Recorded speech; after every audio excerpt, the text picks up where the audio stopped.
just go to the intro. Whew.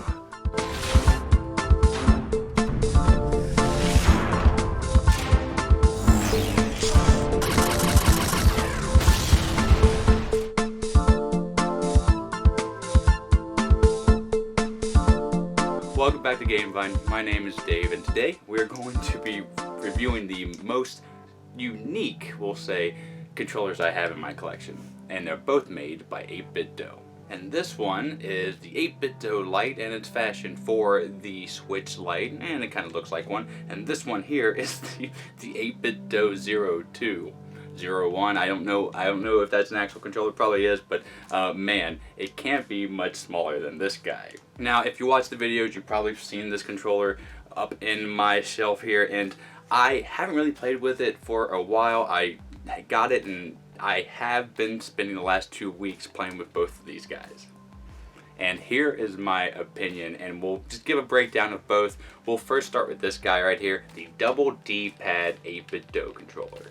Now, both of these don't have motion control, they don't have chips, they don't have vibration, but what they both do have is a great syncing and connection that stays forever pretty much when you sync it up to your Switch. And specifically for this one here, we're looking at these two D-pads, and when you play with these, it's pretty strange. So the buttons, let's first go over the build quality of it. The buttons are clicky, they feel really good. 8Bitdo does a great job with the construction and build of the controllers. You have a tiny little L2 or Z buttons.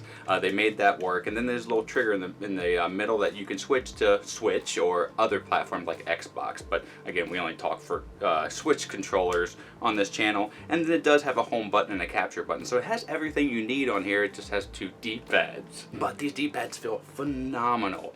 But I don't use the right one almost ever when I was playing any game, and then I went to a game where I'd have used it, specifically like Bayonetta, because you have to move the camera and it doesn't feel very intuitive. I don't know what they were going for with this second kind of D-pad. If they're like, I was playing a stick shooter, Welcome to the Gungeon, and it wasn't very good for that either. I think the way they should have went with this and had this right here, and then had a kind of stick, like a slider almost. Now, they made this because this is for the Switch Lite. They wanted to keep it portable. I get it. But two D-pads, when you're trying to control a camera with one D-pad and control the movement with the other, it just doesn't feel right. Something's weird about it. But other than that, this controller is good. I could find myself actually using this on a daily basis, especially for games like shmups, shooters, side-scrollers, those type of things where you don't have to really necessarily use any kind of sticks. With Smash Brothers, this is incompatible. You can't even play this with Smash Brothers. But with this, like I said, I could learn to play with this one. This guy, I could never learn how to play with this. Now, like I said, the syncing for both of these controllers is phenomenal. Once you sync them up to the Switch, it stays synced up. This one's pretty easy. You just hold the home button, and I think then you hit the sync button, and then it goes to the Switch. This one is a little more complicated because there's not many buttons. I think you have to hold the select button in for 3 seconds, and then you gotta hold the Y and start button, or down and Y button to sync it up. But once it's synced up, it stays there. Now, there's not many buttons. The way that they get around some things, they have combinations of buttons. So down and select is the home button, and then you have these little rockers up top. Now, the button qualities in the plastic, just like the other one, are really good. The D-pad actually feels pretty nice, and the plastic is always good. It does have like a weird kind of slick plastic on the very front, and on the back it has this dull matte. I don't know why they went with that kind of design, but this one is just bizarre. I know you want to go portable, and this is a good route. I would get this for like a portable Switch Lite, but this, I don't.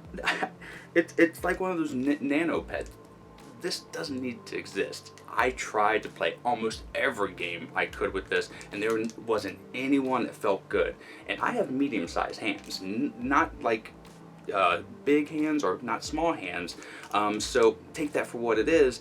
If you have anything medium and upside hand size, you're gonna just be dead in the water with this. So for kids and like people with smaller hands, I don't know how that's gonna work, but I still don't think it has enough buttons and enough ways to control with this pad to make any game feel like you're successful in playing it. So that is my opinion on both of these controllers. Take that for what you will, and I do recommend this one. This one, do not get it. I have it just for novelty purposes, and it's pretty much just a conversation starter. So until the next time that I see everyone, thank you so much for joining me in today's video. If you like it, click like, and if you dislike it, click dislike, and let me know in the bottom of the comments below so I can make these videos much better in the future. And Vine Nation, subscribe if you're new, and if you're already subscribed, love you so much. Come back and visit me in the next video. Until the next time that I see you, have a great rest of your day and a great time with all that you play.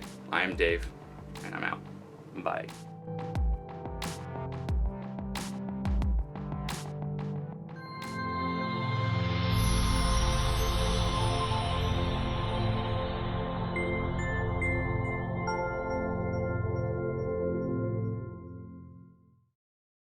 Miko, it's time to go. Good girl, Miko.